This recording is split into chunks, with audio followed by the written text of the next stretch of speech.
Hotep à tous, bien-aimés frères et sœurs. Décidément, le torchon brûle entre Alassane Ouattara et Emmanuel Macron. Visiblement, Emmanuel Macron ne veut pas un quatrième mandat pour Alassane Ouattara. Emmanuel Macron estime que si Alassane Ouattara se lance dans un quatrième mandat, probablement qu'il y aura des troubles en Côte d'Ivoire et ça va gêner, surtout, même pas les troubles, parce que les troubles, ils sont habitués, ce sont eux qui installent les troubles, le chaos chez nous. Mais en fait, le vrai problème, c'est que le candidat de l'Occident, c'est Tidiane Cham. Ce n'est pas à cause de Laurent Gbagbo que Emmanuel Macron fait ça, non. C'est plutôt à cause de Tidiane Cham. Il faut que les gens comprennent très bien. Oui, il y a des manifestations en faveur de la candidature de Laurent Gbagbo pour qu'on le remette dans la liste afin qu'il puisse être candidat. Et s'il est candidat, il va gagner. Ça, c'est clair, c'est net. Mais Emmanuel Macron, son souci, ce n'est pas Laurent Gbagbo. Au contraire, il ne souhaite même pas que Laurent Gbagbo puisse être candidat. Son souci, c'est Tidiane Cham. Parce que Tidiane Cham est certifié, je répète encore, Tidiane Cham est certifié de Davos. Il a le certificat de Davos. Donc, c'est le candidat des mondialistes. Et si Alassane Ouattara est candidat, Tidiane Cham n'a aucune chance. Aucune, je dis bien aucune. Donc, leur problème, c'est retirer Alassane Ouattara pour placer Tidiane Cham. Maintenant, si Alassane Ouattara maintient Laurent Gbagbo hors de la liste électorale, est-ce que ça va payer? C'est pas sûr. Ça peut entraîner des gros troubles. Probablement qu'il n'y aura même pas élection. Eh oui, probablement qu'il n'y aura pas élection. Parce que ça va entraîner, mais alors, un scandale. Vous savez, ce sera comme si c'était la ligne rouge. Oui. Quand vous traversez, vous touchez le point final, là, vous allez au top, forcément, il faut que vous descendiez. Et Alassane Ouattara, lui, il a les deux problèmes. Que faire de Laurent Gbagbo? S'il se présente face à Laurent Gbagbo, il va perdre. S'il ne se présente pas, c'est Tidiane Cham qui va être là face à Laurent Gbagbo. Et Tidiane Cham, probablement, c'est sûr qu'il va perdre, malgré tous les moyens qu'ils vont mettre en jeu. Cette fois-ci, je ne suis pas sûr qu'ils pourront tricher, comme ils ont fait la dernière fois, en 2010. Je ne pense pas qu'ils feront ça. Parce qu'ils savent que les Ivoiriens sont en les yeux ouverts maintenant. Donc, Emmanuel Macron, pour freiner, pour demander justement à Alassane Ouattara de partir, puisque lui ne veut pas partir, eh ben, il pose sur la table le dossier de l'argent de la réduction de la dette. Parce qu'en fait, il y a eu un échange. La dette n'a pas été réduite en tant que telle. On dit aux pays endettés, pays pauvres, vous voyez comment ce sont des escrocs? On demande aux pays pauvres.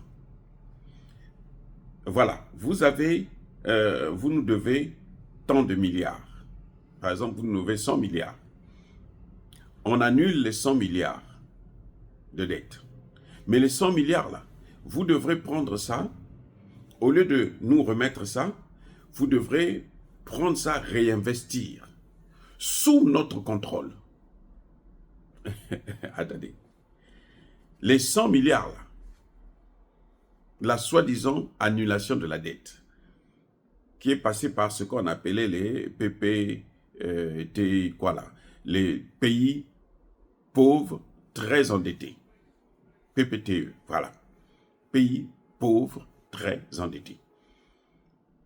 On n'a pas annulé la dette. On n'a pas dit, bon, l'ardoise est effacée à zéro, maintenant reprenez. Non, on dit, la dette là, vous ne nous donnez plus ça, mais vous allez investir ça dans votre pays.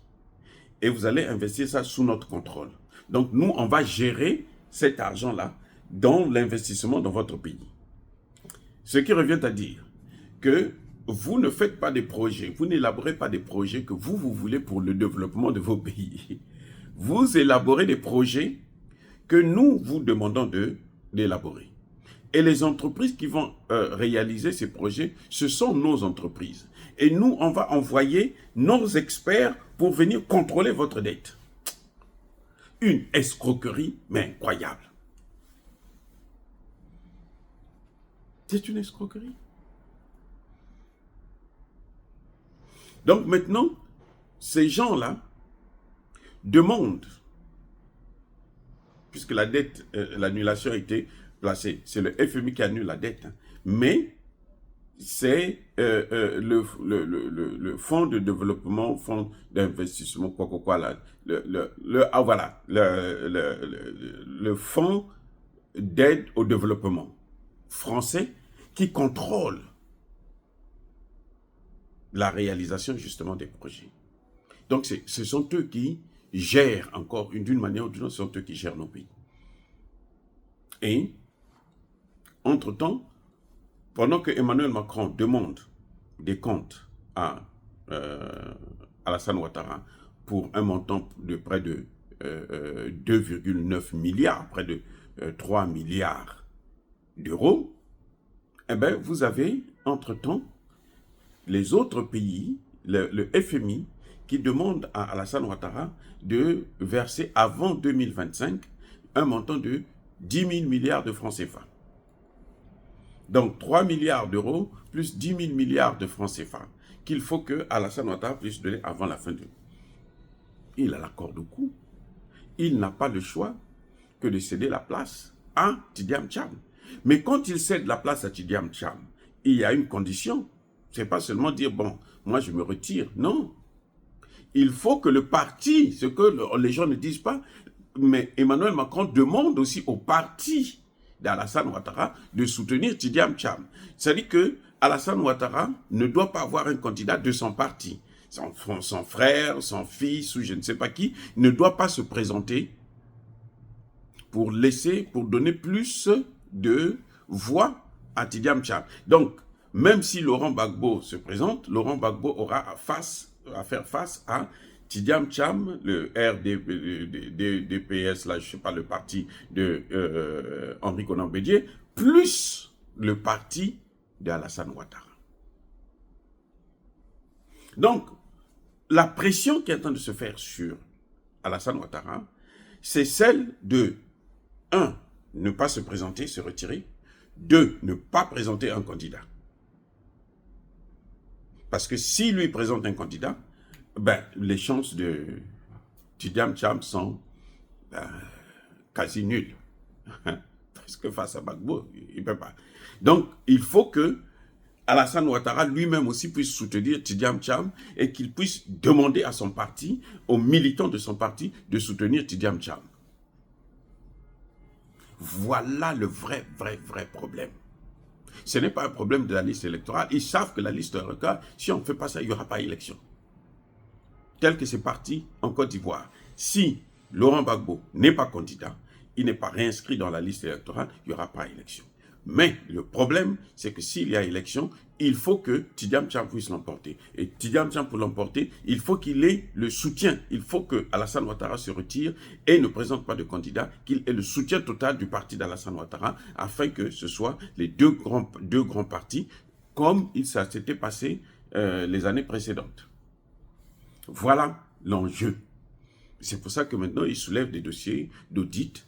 Depuis quand la France a demandé un audit aux pays africains, aux leaders africains? Et puis, quel est son rôle? Au nom de quoi? C'est elle qui va demander un audit. Au nom de quoi? Oui, vous avez emprunté de l'argent à quelqu'un. C'est fini. Vous lui avez donné de l'argent. C'est maintenant à cette personne-là de gérer. Et dans le pays, il y a des institutions. C'est comme la Côte d'Ivoire, c'est un État qui a des institutions. qui a une cour de compte, qui a un ministère de l'économie, qui a un gouvernement.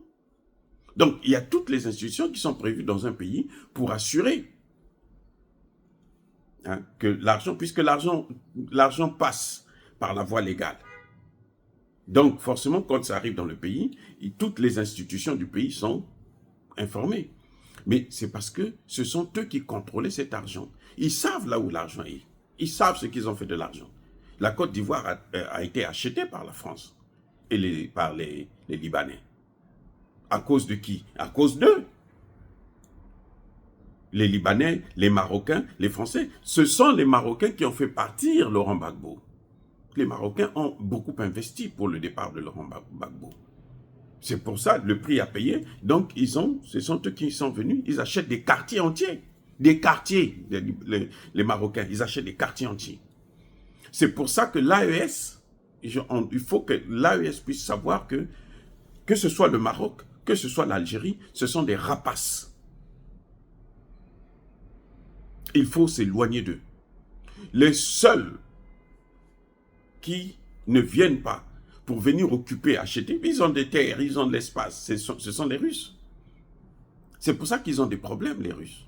C'est pour ça que tout le monde ne veut pas d'eux, parce que eux, ils ne peuvent pas faire ce que les autres faisaient, puisqu'ils n'ont pas cette vocation, et puis, ils n'en ont pas besoin. Mais le Maroc, l'Algérie, c'est la même pareille. Quitter le Maroc pour aller vers l'Algérie, c'est la même chose. Mais quitter la France pour aller, ou les États-Unis pour aller vers la Russie, c'est pas la même chose. Parce que la Russie ne nous a jamais fait du mal. Les autres nous ont toujours, c'est-à-dire qu'on n'a jamais eu de répit avec eux. Toujours fait du mal. Vous avez vu le dernier, le général Lecointre, qui a sorti la vérité, que nous devons occuper l'Afrique. Si on n'occupe pas l'Afrique, nous on est foutus. Donc ils sont en train de préparer actuellement une autre guerre. Et ils ne peuvent pas se permettre de perdre un pays comme la Côte d'Ivoire. Et c'est pour ça que Emmanuel Macron fait toute cette pression. Il demande des audits, mais il sait déjà là où ça va les amener. Et Alassane Ouattara aussi sait que il ne peut pas s'en sortir avec un audit sur l'argent de la dette. Voilà, bien-aimés frères et sœurs, ce qui est en train de se passer actuellement en Côte d'Ivoire. Ça chauffe entre Emmanuel Macron, qui veut à tout prix que Alassane Ouattara cède la place à Tidiane Tcham. Et il aura l'obligation, je dis bien l'obligation, s'il faut tricher au bénéfice de Tidiane Tcham, Alassane Ouattara doit le faire. C'est le contrat. On lui a donné le pouvoir, maintenant lui doit transmettre le pouvoir à quelqu'un d'autre. Il ne peut pas faire autrement. Or, bien aimé frère, c'est-à-dire cela s'incite à la haine ou à la violence, non. Il n'y a pas colère V, il y a malin. Encore une fois de plus, bien aimés frères et sœurs, soyez bénis, abondamment bénis par le Dieu des Kémites et par nos ancêtres angélisés. Mais que tous ceux qui persécutent le continent africain, le pillent et le déstabilisent, qu'ils soient noirs, blancs, chinois, arabes, juifs, indiens ou qui qu'ils soient punis, maudits, foudroyés, neutralisés, écrasés, effacés par le Dieu des Kémites et par nos ancêtres angélisés. Vive l'Afrique éternelle, j'ai dit, et j'assume.